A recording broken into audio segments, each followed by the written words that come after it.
tous, c'est Papa Écureuil. J'espère que vous allez bien. Je me retrouve déjà à faire du bruit sans faire exprès rapidement. Il y avait un câble qui traînait, j'ai appuyé dessus évidemment. Donc, dans un premier temps, j'espère que vous avez passé de bonnes fêtes, que vous avez bien fêté le réveillon de Noël, la nouvelle année, que vous êtes amusés, que vous étiez en famille et du moins que vous avez profité. Vous avez eu des cadeaux potentiellement qui vous ont plu, potentiellement un peu moins et qu'on finit sur Vinted ou Le Bon Coin. Ça arrive à tout le monde, vous en faites pas. Moi ça m'arrive pas, je revends jamais les cadeaux, mais bon je juge pas, chacun fait bien ce qu'il veut. C'est pas méchant en soi. Je remarque que la bonnette est un petit peu de côté.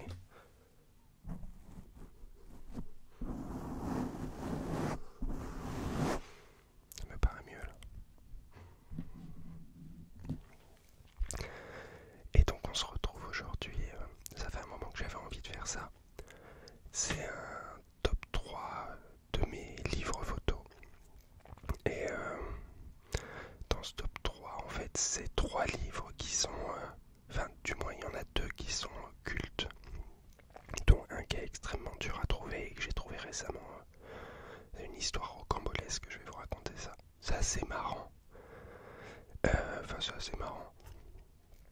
Tout est relatif, on parle d'un livre, on parle du fait de le trouver quoi, mais personnellement j'ai trouvé ça assez marrant. Et le troisième qui est d'un photographe suédois qui est connu, mais dans le milieu de la photo, enfin je veux dire c'est pas un nom qui va vous parler, les deux autres non plus d'ailleurs, il y a de grandes chances que ça vous parle pas, mais les photos sont exceptionnelles. Soit sur le plan esthétique, les trois ont quelque chose sur le plan esthétique, mais aussi sur le plan sur le plan philosophique, sur le plan historique. Il y a toujours en fait une intention de montrer, de donner à voir les choses.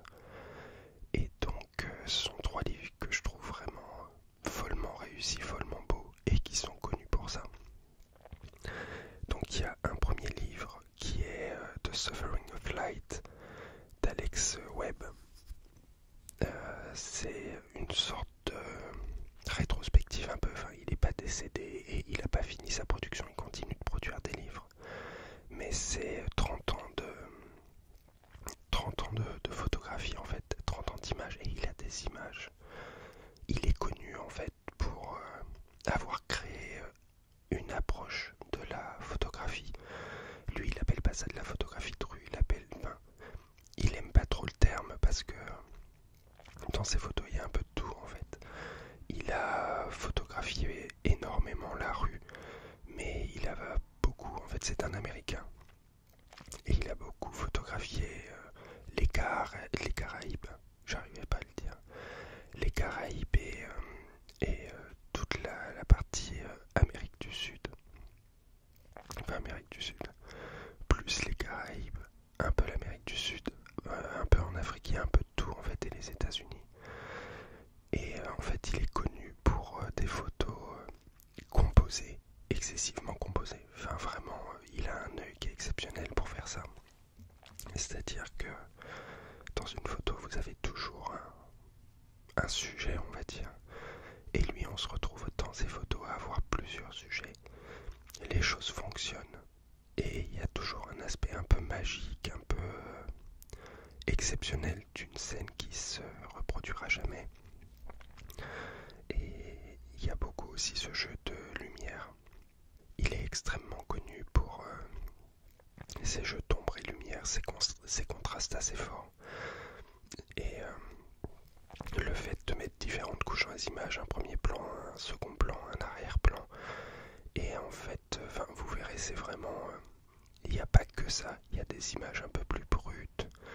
Mais je sais pas, il a réussi en fait à mélanger plusieurs approches. Le fait de composer de manière relativement rigoureuse ces images, et en même temps, il y a une dimension émotionnelle, je trouve, qui est vraiment très forte. C'est très coloré, très vivant, enfin c'est vraiment extrêmement beau. Ensuite on aura, je pense, je sais pas dans quel ordre je vais les mettre, mais je vais dire allez, Jeff Mermelstein, qui est un photographe new-yorkais, enfin plus précisément lui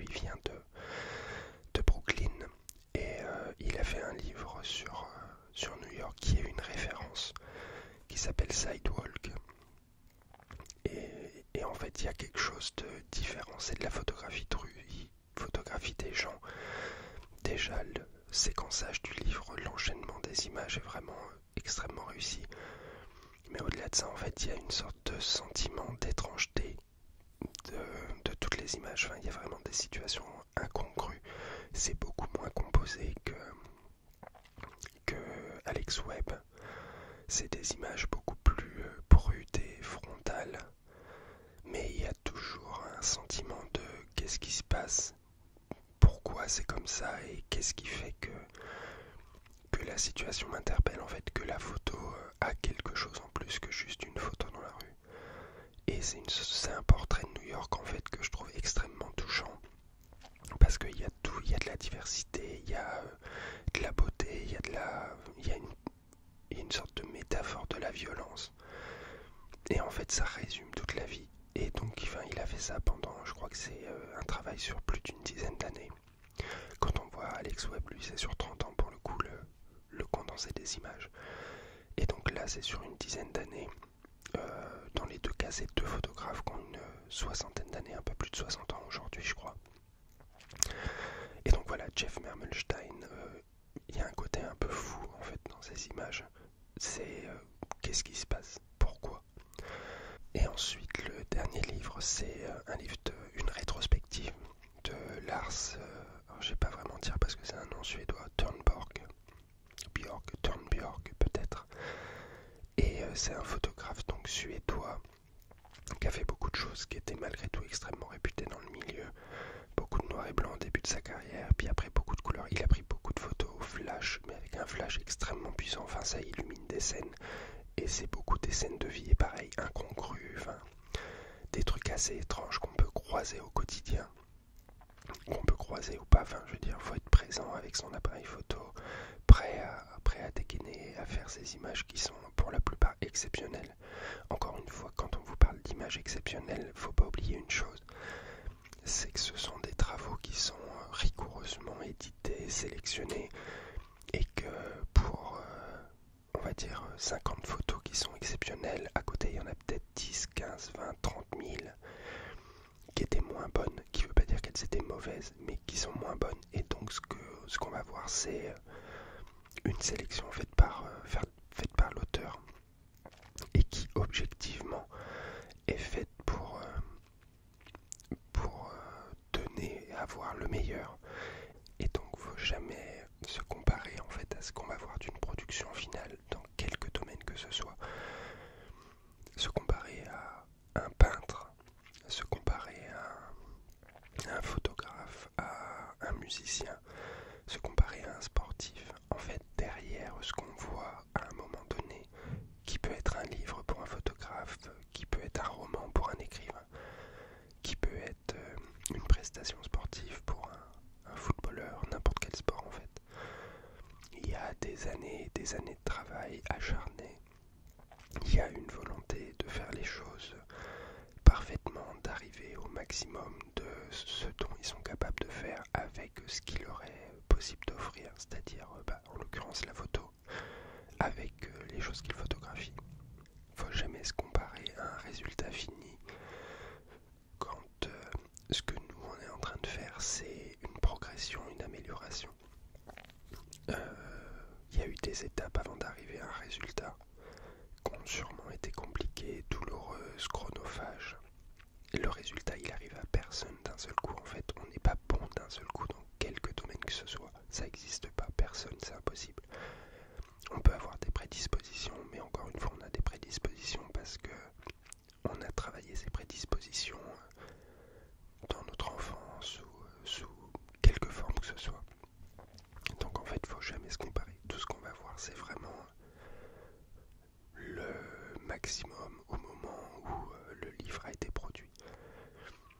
Ce qu'ils ont de plus beau, ce qu'ils ont de plus réussi et ce qui, eux, jugeaient être le meilleur. Donc c'est toujours des pistes, c'est des influences. Mais il ne faut jamais tenter de faire la même chose que les gens parce qu'en fait, on ne peut pas rattraper ce que les autres ont mis des années à produire. On peut essayer de faire ce que nous, on a envie de faire, ce qui nous correspond à notre sensibilité, à notre approche, dans tous les domaines, hein, évidemment. On peut prendre exemple pour comprendre, mais il ne faut pas en fait se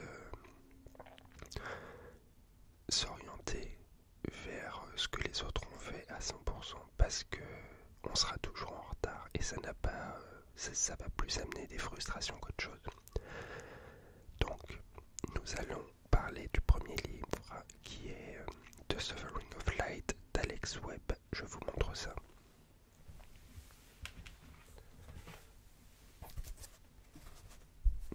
The Suffering of Light d'Alex Webb.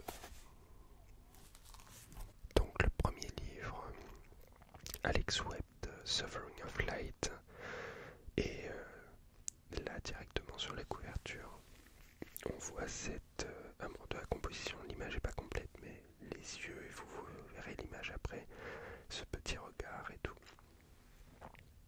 Donc,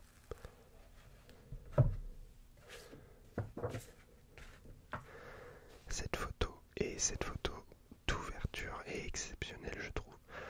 En fait, c'est une photo qui a été prise au Mexique pendant une descente de la Guardia, je crois, ou des Américains dans un cartel pour faire chuter un cartel en fait, et ils sont venus les arrêter directement dans un champ à côté d'exploitation. Et visuellement, toutes ces fleurs, les deux hommes arrêtés, les policiers, les gens qui marchent derrière, l'hélicoptère qui est ici, et en fait il y a tout qui est splendide, l'image est belle, c'est plein de sens, c'est un instant qui est grave malgré tout, parce qu'on parle de drogue, on parle de la guerre, de la drogue et tout, et la photo est tellement belle, être à cet endroit-là, précisément à ce moment-là, enfin, c'est exceptionnel.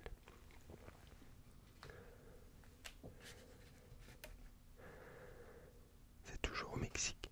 C'est encadré, on voit directement où le photographe nous emmène, et cet enfant, cet ado qui saute avec son ombre sur le mur.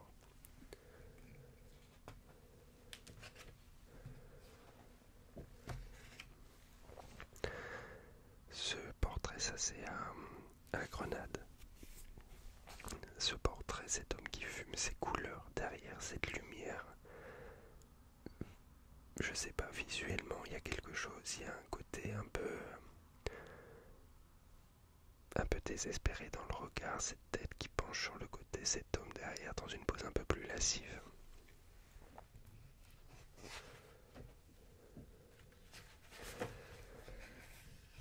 Et là on en vient à ce que je disais tout à l'heure sur ce pourquoi il est connu, ce jeton brillant de lumière, les couleurs extrêmement vives. Il y a quelque chose de très visuel et en même temps ça parle des lieux, ça parle de ce que sont les gens, de comment ils vivent.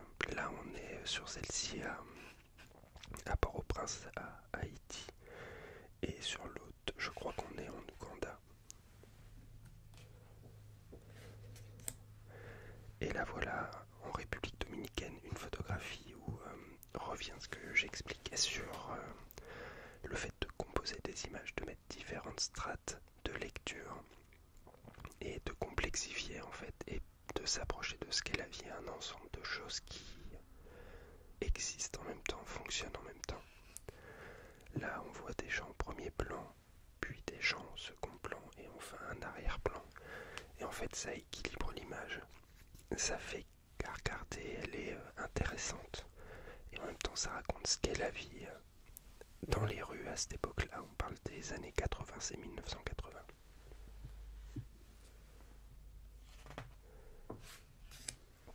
Ça c'est l'image de la couverture, pareil avec des rappels, avec ce petit visage d'enfant et ses yeux en haut qui regardent directement.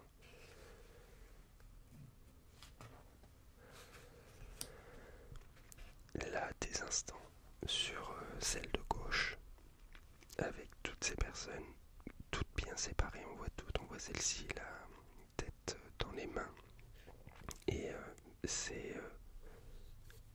ça peut représenter en fait la vie en ville, le fait d'être un peu perdu, d'être chacun un peu séparé. Là cet enfant sur la plage, on ne sait pas trop ce qu'il fait, qui pleure potentiellement dans son châle.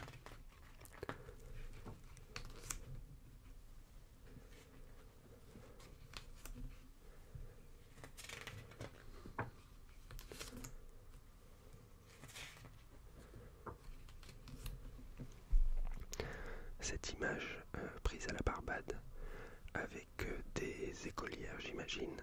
Et en fait, il y a cette façon de composer les images qu'il utilise souvent qui est de compartimenter. Là, on voit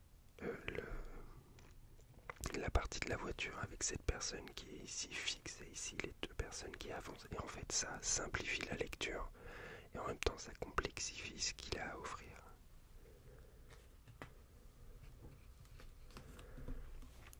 J'adore celle-ci avec cette petite fille qui vient de sauter du plongeoir et on ne sait pas trop ce qui se passe. Il y a le vent qui arrive là, qui pousse les fumées d'hydrocarbures.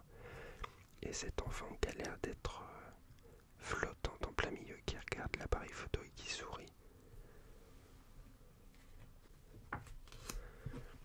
Alors celle-ci, c'est une image qui est extrêmement connue d'Alex Webb. C'est à Mexico. Et enfin, c'est tellement complexe, c'est tellement réussi, avec toujours pareil ce premier plan, le milieu plan et l'arrière-plan, le bleu, le blanc, les rayures ici qui se reproduisent ici. Ici également des rayures, la balle qui tourne. Et en fait, c'est beau, c'est équilibré, ça raconte une histoire.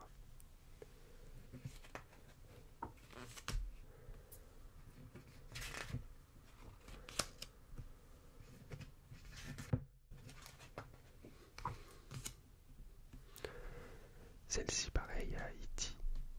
Visuellement, je trouve ça extrêmement fort. Les gens qui encadrent l'image, le regard qui est dirigé comme ça. On voit la vie, on voit à quoi ressemblent les rues, on voit à quoi ressemblent les gens, on voit comment ils s'habillent, on voit comment ils vivent. D'un point de vue anthropologique, c'est super intéressant.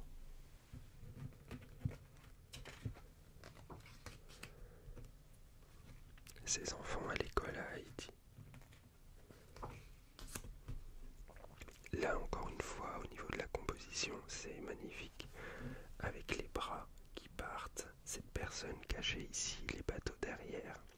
Et ça parle de la vie, ça parle de ce que le photographe voit. Cette photo, novembre 87 à Haïti, le jour des élections, avec cette voiture qui a été calcinée, cette petite fille qui regarde avec ses petites chaussures en plastique rose. Enfin, c'est limite du photojournalisme en fait. Et c'est beau esthétiquement. Pareil, c'est double page Haïti toujours. Avec les barricades qui brûlent et cette personne en vélo flou. Enfin, je trouve ça exceptionnel d'avoir pensé à faire ça en fait, de photographier l'arrière-plan et de garder cette personne floue qui arrive vers l'objectif.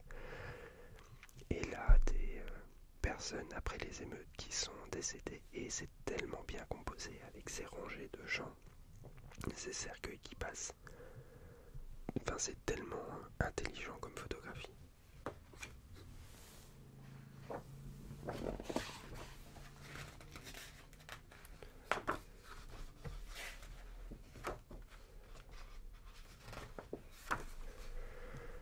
Celle-ci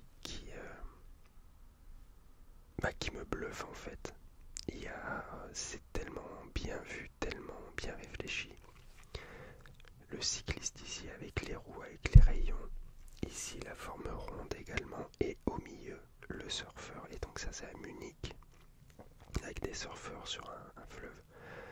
Et je sais pas, enfin c'est tellement intelligemment fait. Le fait d'avoir... Alors apparemment c'est un peu une coïncidence.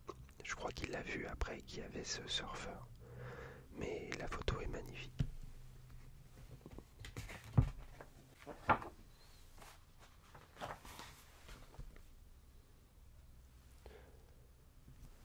Ces deux photos prises au Nicaragua, celle-ci je la trouve d'une telle tendresse avec ce perroquet sur la tête du petit garçon. C'est beau. Je répète toujours la même chose, mais je trouve ça tellement beau en fait, tellement sensible. Le Brésil avec ce singe, je sais pas exactement ce que c'est, vous m'excuserez, hein, comme une espèce de singe.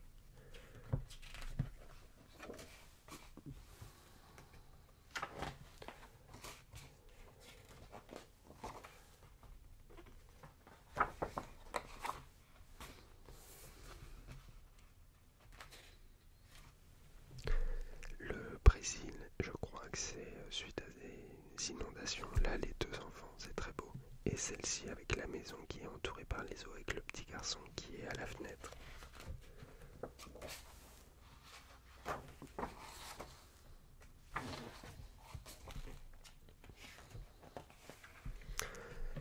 On en revient à ce que je disais tout à l'heure sur la composition. Le premier plan, le milieu et l'arrière-plan, avec toujours ces couleurs exceptionnelles. Enfin là, le coucher de soleil avec ce vert sur le mur. Visuellement, c'est réussi, c'est attractif. Ici, cette personne que du bleu. Enfin, il est très fort en termes de gestion de la couleur. Celle-ci, je pense que c'est l'image la plus connue d'Alex Webb. Et il n'y a rien à dire. C'est réussi parfaitement. Là, on est devant donc l'office du registre civil. Il y a cette personne qui passe, qui se cache le visage. Il y a ces deux amoureux qui s'enlacent et qui s'embrassent. Et ici, potentiellement, un père et sa fille. Et en fait, il y a tout de ce que peut être, pas tout de ce que peut être, mais il y a ce que peut être en fait les registres civils, en fait l'état civil. Il y a le visage caché pour un parent absent, il y a l'amour filial et il y a les amoureux qui donneront potentiellement lieu à un enfant. Et visuellement, je trouve ça tellement fort. Et il y a ce qu'on retrouve, les couleurs vives, les ombres extrêmement présentes, et ça raconte une histoire, ça dit quelque chose. Enfin, cette image, je la trouve exceptionnelle. Si j'avais énormément d'argent, je pense que j'achèterais pour afficher chez moi, si Angélique veut bien.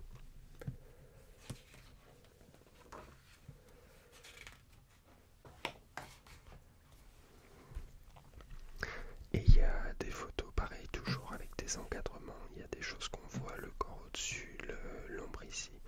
Et là, celle-ci, je la trouve très marrante. Au début, je comprenais pas trop ce qui se passait. En fait, c'est un poteau avec un cercle en haut et avec ce dessin en arrière-plan, il y a une sorte d'illusion d'optique qui est géniale.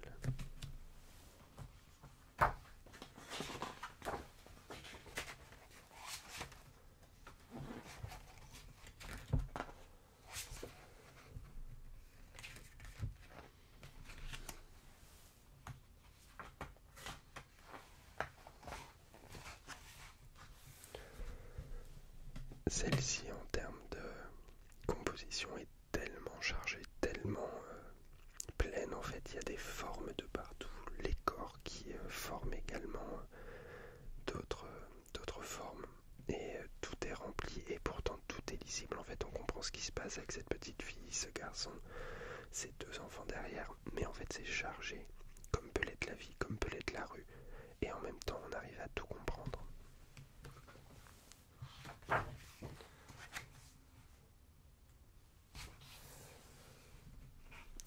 Cette photo extrêmement méditative, je trouve, en Turquie, à Istanbul, sur la traversée du Bosphore. Ces couleurs toujours qui sont exceptionnelles.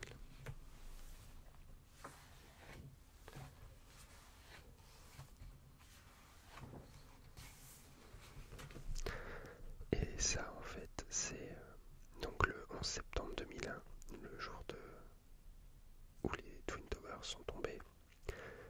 Et sur un toit à partir de Brooklyn, avec une maman qui nourrit son enfant, et en face les tours en train de se consumer. Je sais pas, il y a quelque chose d'aberrant, et en même temps la vie continue malgré le fait que des choses horribles se produisent. C'est bien pensé, encore une fois.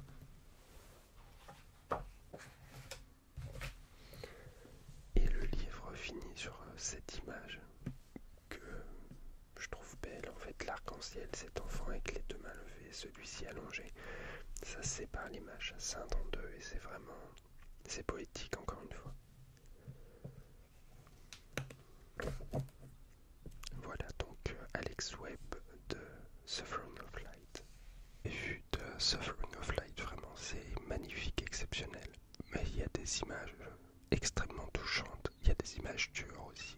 Et en fait on voit que c'est un travail sur l'ensemble, c'est 30 ans c'est une œuvre qui dure 30 ans, qui est ample, qui est pleine, et qui creuse petit à petit suit en fait la même veine. Et c'est un travail complet, je trouve. Il y a une vraie richesse dans les images, il y a une vraie vision d'auteur. Donc voilà pour ce premier livre de Suffering of Light d'Alex Webb. Et on va enchaîner maintenant sur Sidewalk de Jeff Mermelstein.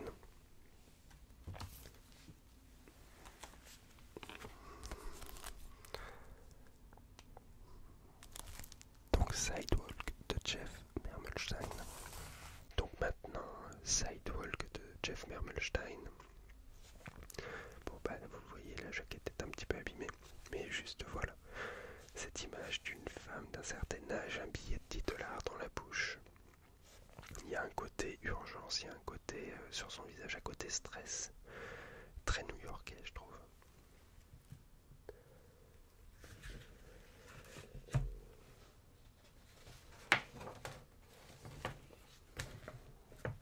Pour mes parents. Et vous voyez, le livre est un peu abîmé, je vous explique après.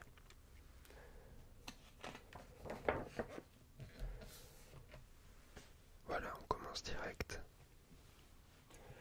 Cette photo d'une personne se baladant dans la rue qui paraît une personne normale avec un couteau à la main, on ne sait pas trop pourquoi.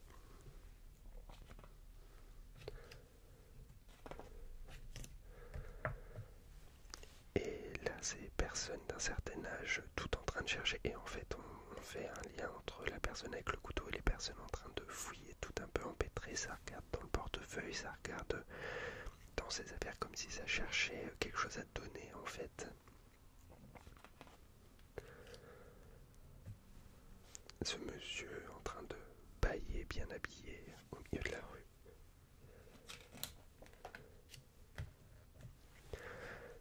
Cette photo d'une camionnette, je pense, qui est en train de brûler en pleine rue avec les gens ici qui regardent tous. Il y a une autre photo un peu dans le même genre après. Et la vie continue, les gens sont là, ils travaillent, il y a la camionnette qui brûle.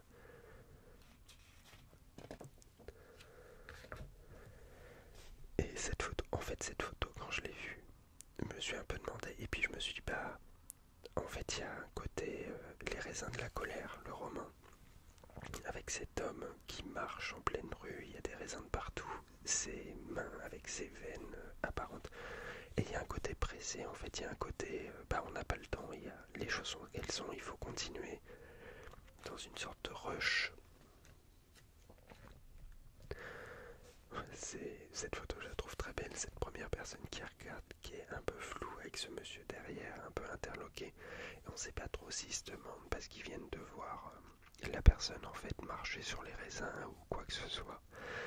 Mais en fait, ça crée une histoire, ça crée une sorte de tension un peu dans le récit.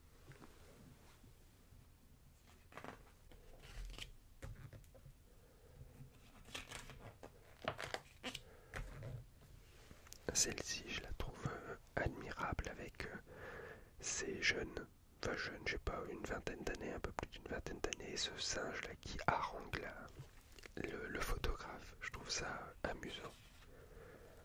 Le côté un peu exubérant en fait. Et là, ce monsieur qui, comme s'il se défendait de ce singe qui allait l'attaquer, qui se tient fortement agrippé à son sac avec sa montre en or.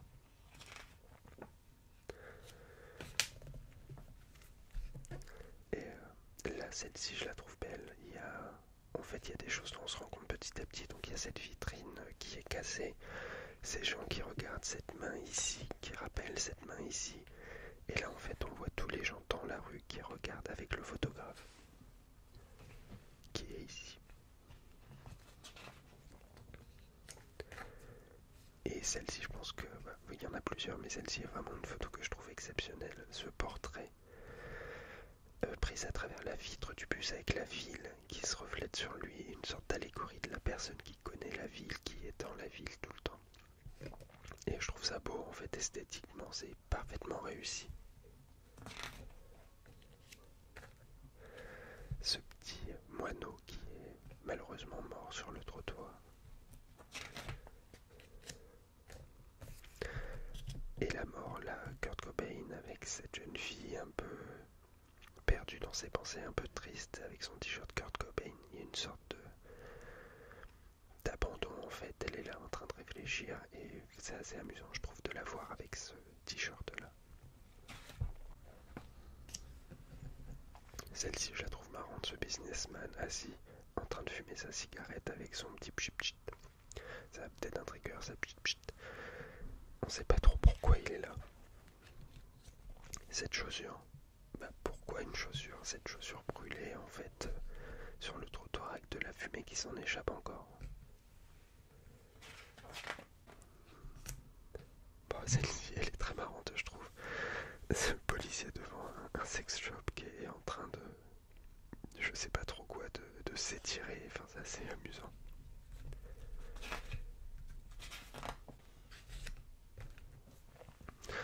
Pareil, celle-ci, on sait pas trop ce qu'on regarde. Et puis, il y a ce gros monsieur habillé en lapin. Et puis ensuite, on voit les jambes ici d'une personne en train de dormir. Parce que là, les jambes sont croisées. Donc, c'est plus quelqu'un qui est en train de dormir.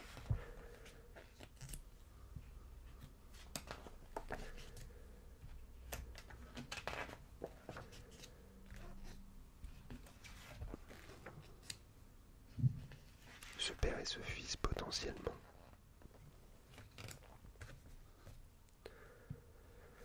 Et là je trouve ça assez marrant, les visages autour qui regardent.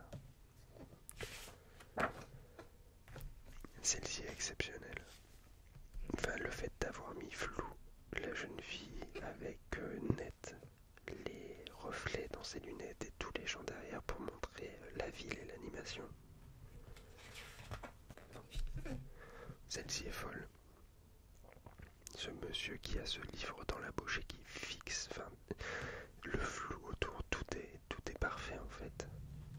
Et là, cette photo d'un pigeon, on ne sait pas trop ce qui s'est passé, on ne sait pas si c'est du sang, si c'est blessé. Mais encore une fois, en fait, ça raconte la ville, ça raconte l'animation, ça raconte le rush. Et celle-ci, un iguane tenu en laisse, en pleine rue, on ne sait pas trop pourquoi, on ne sait pas trop comment, mais enfin voilà.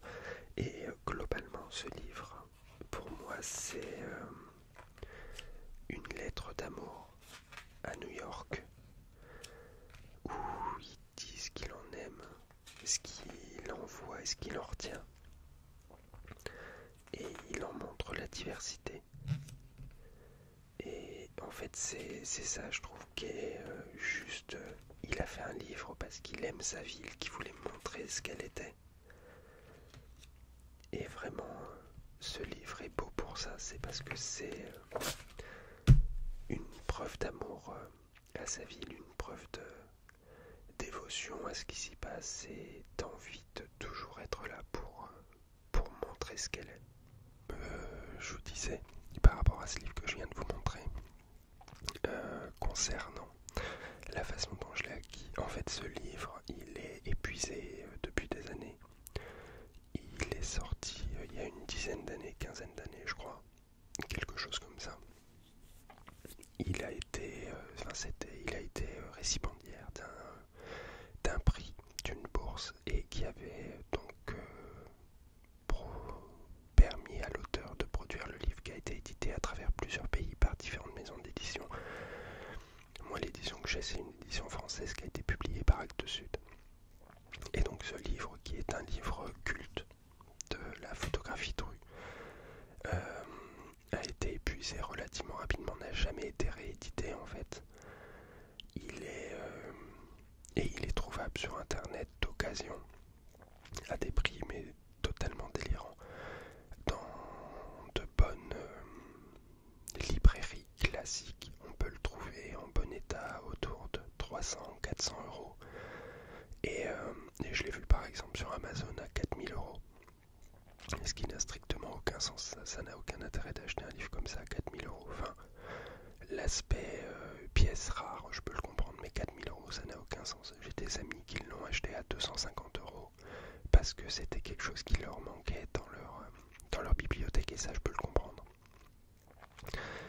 Et le mien est un peu abîmé. Enfin, comme vous avez vu, il y a une partie de la jaquette qui est un peu abîmée. Les pages ont été un peu...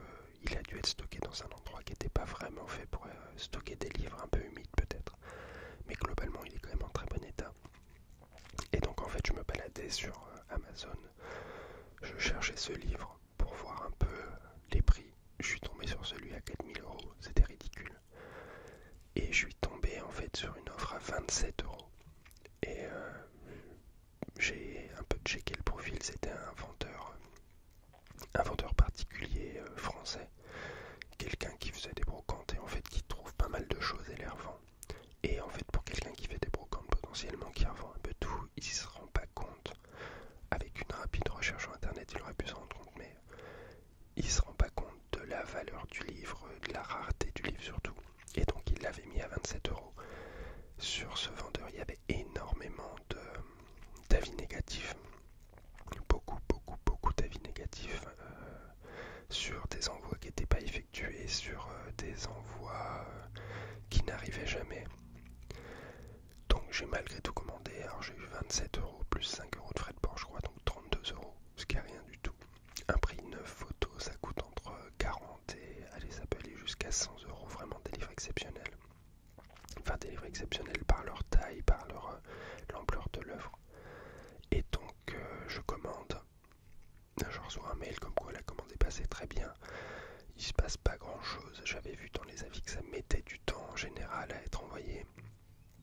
Au bout de 5-6 jours, je reçois un email avec un numéro de livraison.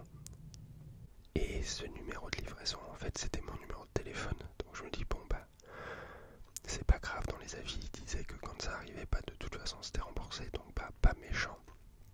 J'envoie quand même un mail via l'interface Amazon au vendeur. Je lui dis, ouais, il y a un souci, le numéro de livraison, c'est mon numéro de téléphone. Donc il y a peu de chances que ce soit un vrai numéro de livraison.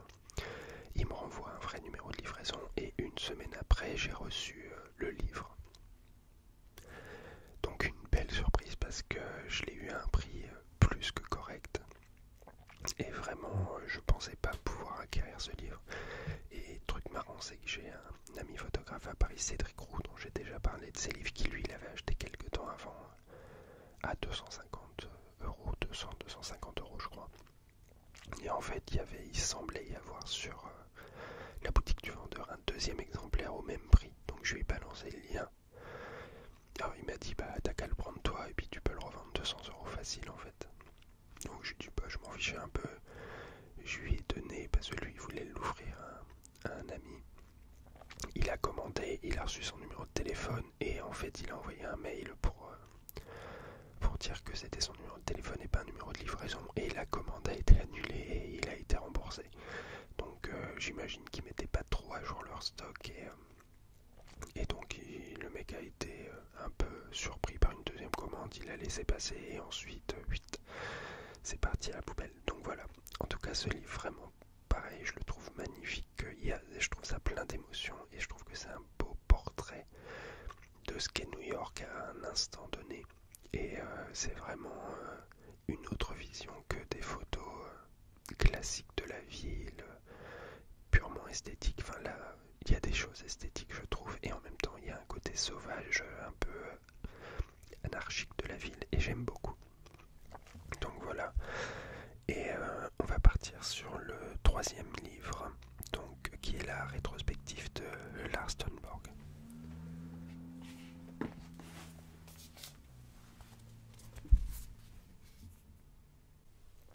Donc Lars Thunborg, je sais pas trop, je suis désolé.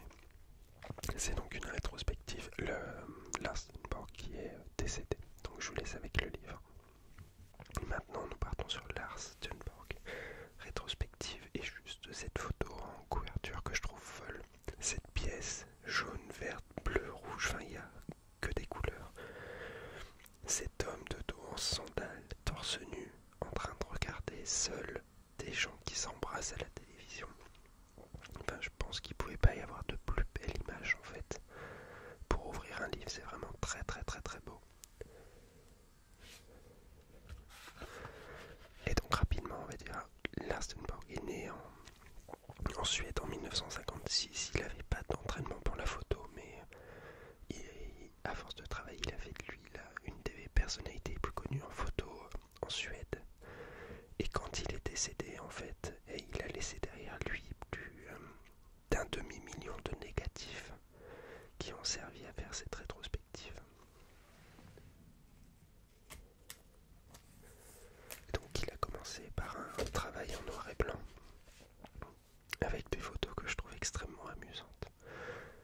celle-ci, c'est rien, c'est du quotidien, mais il y a un côté, il y a un côté marrant en fait.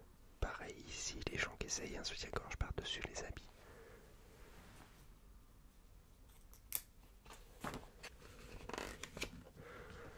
Et là, on arrive sur quelque chose de plus composé. Il y a un petit côté, en fait, dans ce que je disais, l'approche un peu à la Alex Web.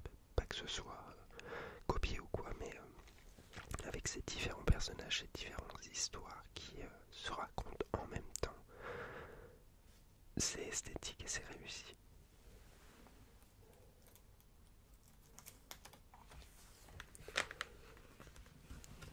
Ça, c'est à Paris. Il avait commencé la photo en couleur. Et toujours pareil, des situations amusantes, humoristiques. Ce clown, enfin cet arlequin, avec quelqu'un en vélo portant un portrait de Mona Lisa avec un trou à la place de la tête et son bras qui passe. Enfin, ça n'a aucun sens, c'est marrant. Et là, on rentre dans ces photos faites au flash. Et celle-ci, en fait, enfin, je sais pas, c'est toujours pareil, toujours le même état d'esprit, relativement amusant, relativement marrant.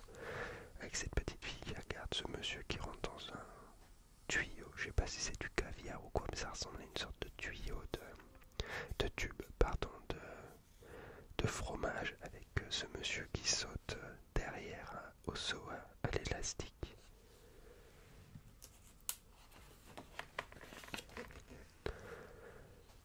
Toujours pareil, enfin, ça n'a aucun sens. Ce monsieur un peu hébété, les bras ballants devant le panneau avec la patte de dinosaure juste à côté. Et là, des gens qui font de la petite voiture et au milieu un Père Noël. Alors que tout le monde est torse nu et en short. Je comprends pas trop l'idée, mais je trouve ça amusant.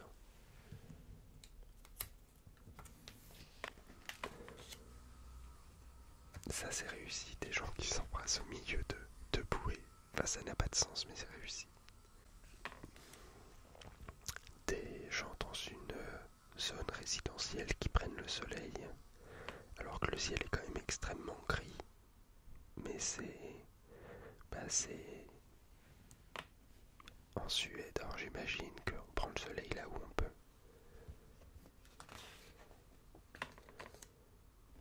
Des gens qui font un repas en pleine, je sais pas si c'est la mer, si c'est un lac ou quoi, avec quelqu'un qui tombe en même temps.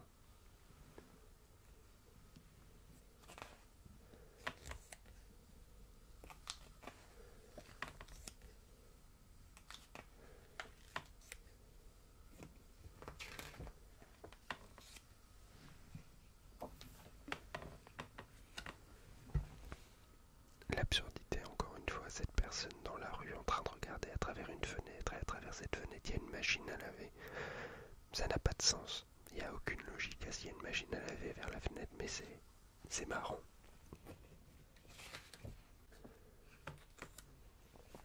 Alors là, on arrive sur une série que je trouve extrêmement joyeuse. Enfin, joyeuse dans le fait qu'elle était nécessaire. C'est sur les bureaux en fait. Et les images sont exceptionnelles parce que c'est à une époque où il y avait beaucoup de papier, il y avait beaucoup de films. Enfin, vous allez voir, c'est très marrant.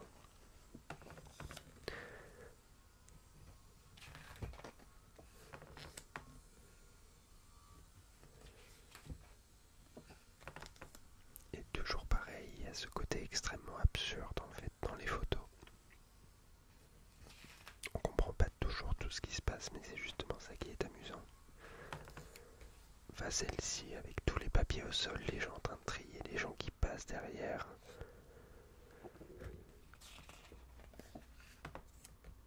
Le cireur de chaussures pendant que le businessman ou je sais pas trop quoi est en train de travailler.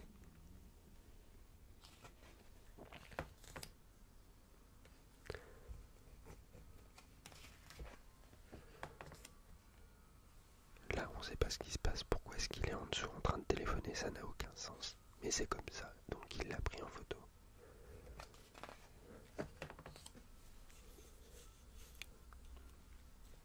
Happy birthday Bobby quoi. Happy birthday.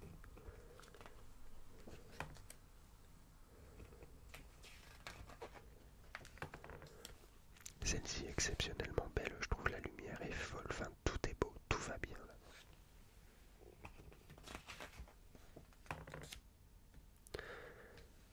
Encore une fois, je sais pas trop quoi dire tellement c'est original.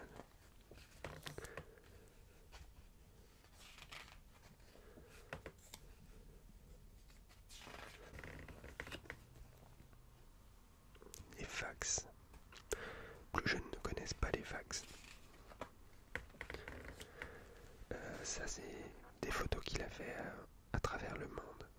Et celle-ci là du cow-boy sur un trampoline. Bah je sais pas, je trouve ça avec les petites voitures, petits camions et tout à côté. L'immensité et lui sur son trampoline en train de sauter. C'est absurde.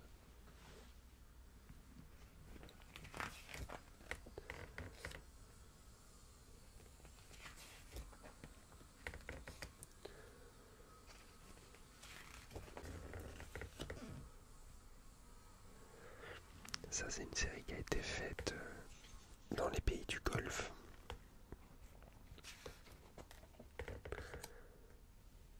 Et toujours pareil, il y a un côté amusant, un côté incongru. C'est peut-être ça, si je devais le définir, ce serait le côté incongru. C'est incongru, voilà.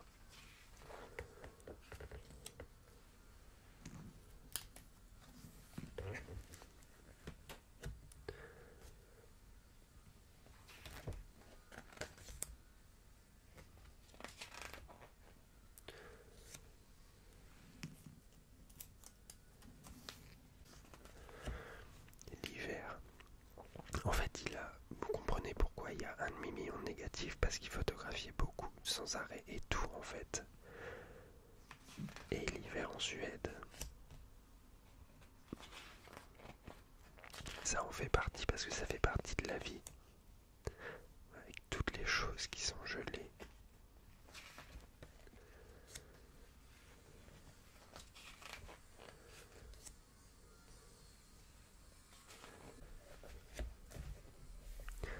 Et je vais terminer sur cette image qui me fait penser un peu à une peinture de Hooper. Je sais pas pourquoi, mais ça m'y fait penser. Donc voilà pour le livre de Lars Dunbjörg. J'espère que ça vous aura plu. Enfin, je pense que ce qui peut définir ces images, c'est l'incongruité. Voilà, et je trouve ça très amusant. Les photos sont vraiment extrêmement réussies. Il y a une telle diversité qui fait que c'est un régal. Il y a de l'humour, il y a de la mélancolie, il y a un petit peu tout en fait. Ça montre ce qu'est la vie contemporaine. Donc voilà, j'espère que ça vous aura plu. Donc, comme vous voyez, c'est assez original. Enfin, il y a des photos, on se demande un peu ce qui se passe. Toutes les photos sur les bureaux, à l'époque, les années 90-2000, je pense, enfin, une sorte de frénésie dans les bureaux. Toutes ces photos flash, enfin, et même les premières images en noir et blanc qui sont vraiment marrantes et bien pensées. Enfin, c'est vraiment, je suis admiratif de ce travail, cette possibilité de toujours se renouveler, de créer de nouvelles choses et en même temps de garder une personnalité dans ces images, d'être soi-même. Enfin, j'ai l'impression qu'on voit qui il est en tant que personne quand on regarde ce livre. Donc j'aime beaucoup, je suis relativement fan et voilà, j'espère que vous avez apprécié. Donc c'était mon top 3 des livres photo actuellement. J'ai d'autres livres que j'apprécie énormément, mais là vraiment je trouve que c'est un top qui représente différentes sensibilités, qui est beau, qui est pas que esthétique, qui est aussi chargé en sens. Et vraiment je trouve ça plaisant à regarder. Il y a toujours quelque chose en plus à voir en fait. Il n'y a pas qu'un niveau de lecture, il y a toujours plus de choses à voir. Et enfin voilà, ça me plaît beaucoup. J'espère que ça vous aura plu également. J'espère que vous aurez aimé que je vous présente un peu ces livres. Je mettrai les titres en description. Évidemment, je mettrai le lien vers Sidewalk de Jeff Mermelstein à 4 000 €. Si jamais quelqu'un a un peu d'argent de côté et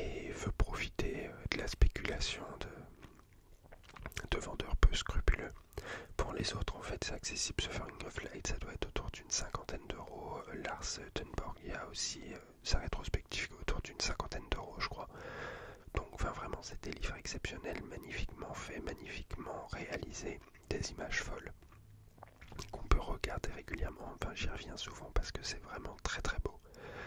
Et tout ça, c'est pas excessivement cher quand on compare à d'autres choses. En fait, une cinquantaine d'euros, on parle d'un livre sur lequel on peut revenir, où on peut essayer de comprendre les choses, on peut essayer de comprendre comment les choses sont faites. Et puis c'est beau, en fait, c'est esthétique malgré tout.